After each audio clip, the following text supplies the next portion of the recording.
एक वेळेस Albert Einstein म्हणाला होता, या विश्वामध्ये दोन गोष्टीला मर्यादा नाही. एक म्हणजे माणसाचा मूर्खपणा आणि दुसरी गोष्ट म्हणजे या विश्वाला कोणताच अंत नाही.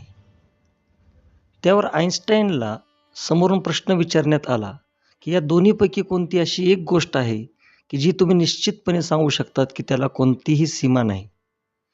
तेव्हा आइन्स्टाईन म्हणला, की मी एक नक्की सांगू शकतो, की माणसाच्या मूर्खपणाला कोणताही अंत नाही.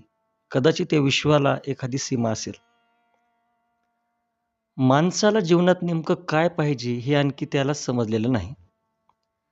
माणसाला पद पाहिजे, पैसा पाहिजे आणि या दोन गोष्टी मिळाल्या, की त्याला पाहिजे प्रतिष्ठा आणि ती त्याला चिटकून येते. पण इतकं सगळं मिळाल्याच्या नंतर त्याला हळू त्याच्यातला फोलपणा, त्याच्यातली पोकळी जाणवते आणि मग माणूस गोष्टी करतो त्यागाच्या. हे भोगानंतर त्याग आलाच. तर प्रतिष्ठा म्हणजे नेमकं काय? तर दुसऱ्याच्या नजरेत आपण कसे दिसतो याची सतत वाटणारी एक भीती म्हणजे प्रतिष्ठा. प्रतिष्ठा हा एक अत्यंत गोंडस शब्द आहे, पण तो शब्द गुलामीचा समानार्थी शब्द आहे आणि स्वातंत्र्याचा विरोधार्थी शब्द आहे. आपण स्वतःला कधी विचारतो का, की मी जगतोय की लोकांसाठी अभिनय करतोय? यावर विल्यम शेक्सपियरचं एक वाक्य मला आठवतंय. शेक्सपियर एकदा असं म्हणाला होता, "all the world's a stage and all the men and women merely players." याचा अर्थ असा होतो, की हे संपूर्ण जग एक रंगमंच आहे आणि त्या रंगमंचात, त्या नाटकामध्ये सर्व स्त्री-पुरुष आपापली भूमिका म्हणजे आपापला अभिनय करत आहेत. खरोखरचे आपल्या आजूबाजूला प्रतिष्ठेच्या नावाखाली चाललेलं किती खोटं, किती नकली, किती दांभिक आणि किती बनावटी आहे. एकदा एक मुलगा त्याच्या वडिलांना म्हणाला, की "बाबा मला चित्रकार व्हायचे." पण त्याचे वडील त्याला म्हणाले, "तुला इंजिनिअर व्हावं लागेल." कारण का? तर ते आपल्या प्रतिष्ठेला शोभणारं आहे. वडिलांच्या इच्छेनुसार मुलगा पुढे इंजिनिअर झालाही, पण त्याचा आत्मा हरवला. जेव्हा त्याने त्या मोठ्या कंपनीमध्ये प्रवेश केला, तेव्हा त्याला त्या ठिकाणी एक मोठी पेंटिंग दिसली आणि पहिल्याच दिवशी त्याच्या डोळ्यामध्ये अश्रू तरळले.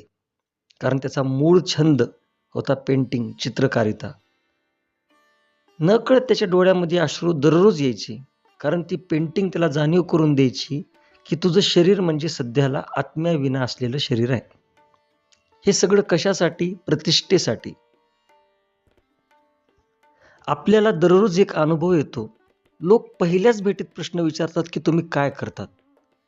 हा प्रश्न विचारण्यामागचं कारण काय? तर ते हे चेक करतात, ते हे तपासतात, की तुम्हाला नेमकी किंमत किती द्यायची? तुमच्यासोबत नेमका वेळ किती बोलायचा? तुमच्यासोबत बोलायचं की बोलायचं नाही? तुम्हाला नेमकं कोणत्या ठिकाणी बसवायचं, कोणत्या खुर्चीवर बसवायचं? का तुम्हाला अंतर द्यायचं? एक व्यक्ती म्हणून तुम्हाला कसलीच किंमत नाही. आणि जर एक व्यक्ती म्हणून तुम्हाला किंमत असती, तर व्यक्ती तर भिकारी पण आहे.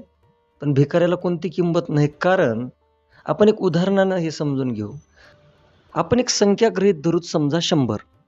100 मध्ये ज्यावेळेस आपण 0 ॲड करतो, तेव्हा त्याचं मूल्य येतं 100 आणि आपण जेव्हा 100 मधून 0 मायनस करतो, तेव्हाही त्याचं उत्तर येतं 100.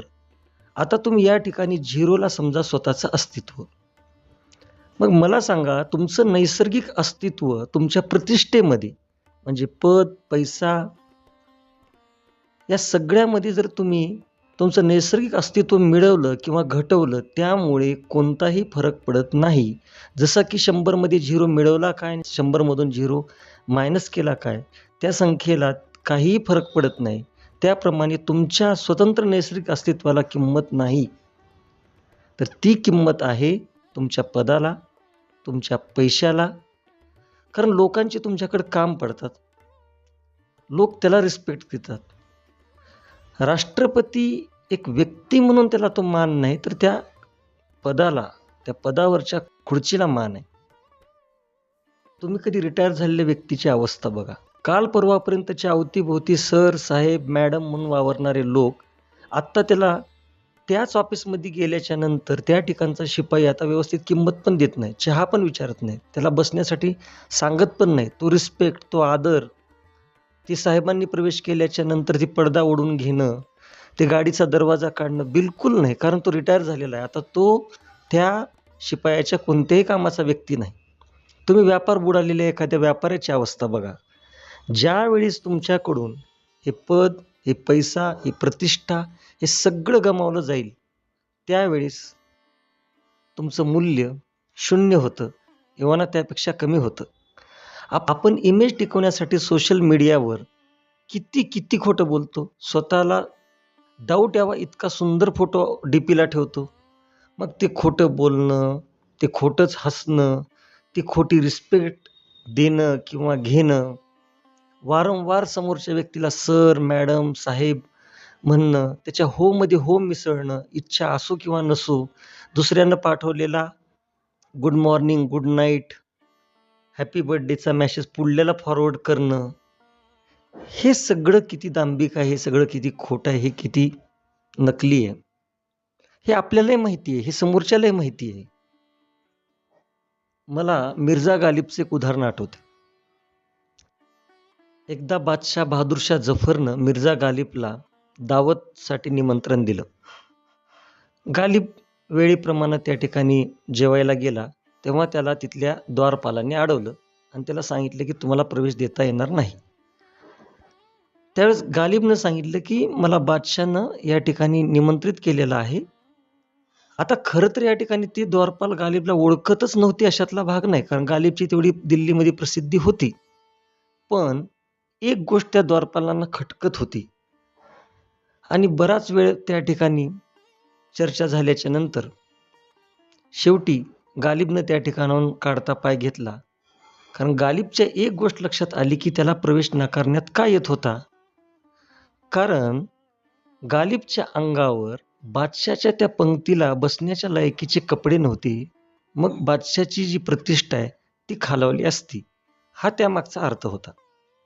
मग गालिब गेला आणि गालिबनं जाऊन कुणाचे तरी उसने कपडे घेतले आणि तो ते उंची कपडे, तसे शाही कपडे घालून दरबारात आला.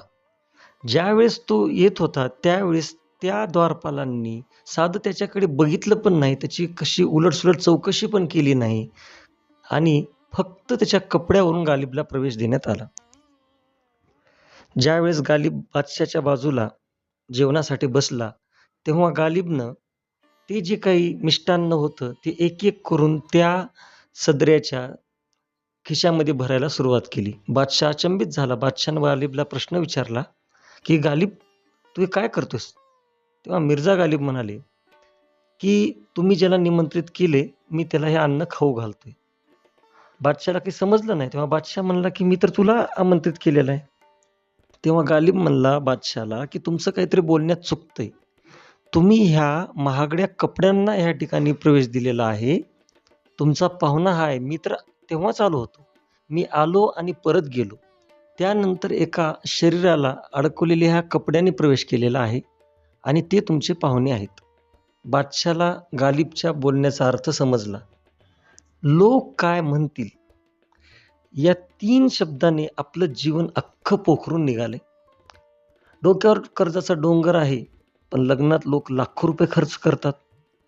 मोठ्या मोठ्या कार्यक्रमाला आपण जातो, समोरच्या व्यक्तीला साजेसे कपडे घालतो, त्यांना आवडणारे महागडे गिफ्ट देतो. ते आपल्याला परवडत असू किंवा नसू, काय मूर्खपणा आहे. इकडं तुमचं घर जळते आणि तुम्ही दुसऱ्याच्या घराच्या फर्निचरचं कौतुक करत उभे आहात. यापेक्षा नालायकपणा कोणता असेल? मला एक उदाहरण आठवतंय. एकदा एका कार्यक्रमाच्या निमित्तानं एक श्रीमंत घरामध्ये काम करणारी मोलकरीण एका कपड्याच्या दुकानात गेली की तिची जी मालकीण होती तिला साडी घेण्यासाठी. ती तिथल्या नोकराला म्हणली की आमच्या मॅडमसाठी, आमच्या मालकीणसाठी सगळ्यात महागाची आणि सगळ्यात चांगली अशी साडी दाखवा, जेणेकरून ती त्यांना शोभल. त्याने एक महागडी साडी काढली आणि तिला दिली. त्या मोलकरीणनं खरं तर आत्तापर्यंत तेवढ्या एका साडीच्या किमतीत 10 साड्या खरेदी केल्या असत्या, पण तिनं ती साडी आपल्या मालकीणसाठी, आपल्या मॅडमसाठी खरेदी केली. ती आनंदाने ती साडी घेऊन गेली. योगायोगाची गोष्ट म्हणजे त्याच दिवशी काही तासानंतर ती मालकीण पण त्या दुकानात आली त्या मोलकरणीला साडी खरेदी करण्यासाठी. त्या दुकानातल्या त्या नोकराला म्हणली, की "एक हलक्यात हलकी साडी दाखवा, माझ्या मोलकरणीला ही साडी द्यायची आहे." त्या दुकानाच्या नोकराला हा नेमका प्रकार लक्षात आला. म्हणजे लक्षात येते प्रतिष्ठेसाठी नेमकं काय चाललंय बघा. तर प्रतिष्ठा म्हणजे काय? भीती. लोक काय म्हणतील या वाक्याची भीती. सन्मान ज्याला आपण रिस्पेक्ट म्हणतो हा आतून येतो आणि प्रतिष्ठा ही बाहेरून लादली जाते. तुम्ही कधी पंतप्रधानाला, राष्ट्रपतीला, डॉक्टरला, कलेक्टरला यांना कधी तुम्ही मनसोक्त हसताना बघितले का? नाही. याचा अर्थ त्यांना हसता येत नाही का? तर ते तसंही नाही. पण ते समाजाला घाबरतात. ते तुम्हाला घाबरतात, की जर ते असे मनसोक्त खळखळून मोठ्याने हसले, तर लोक काय म्हणतील? जर ती लोकांमध्ये मिसळली, तर लोक काय समजतील? मग त्यांची ती प्रतिष्ठा राहील का? तर नाही. म्हणून ते स्वतःला सतत वाचवतात. तर एक लक्षात घ्यायला पाहिजे, की हे त्यांच्या इमेजला शोभत नाही, अशी एक धारणा आहे. रस्त्यावरच्या गाड्यावरील पदार्थाला जी चव आहे, ती चव रेस्टॉरंटमधल्या पदार्थांना नाही, हे सगळ्यांना मान्य आहे. मोठे लोक मन मारतात.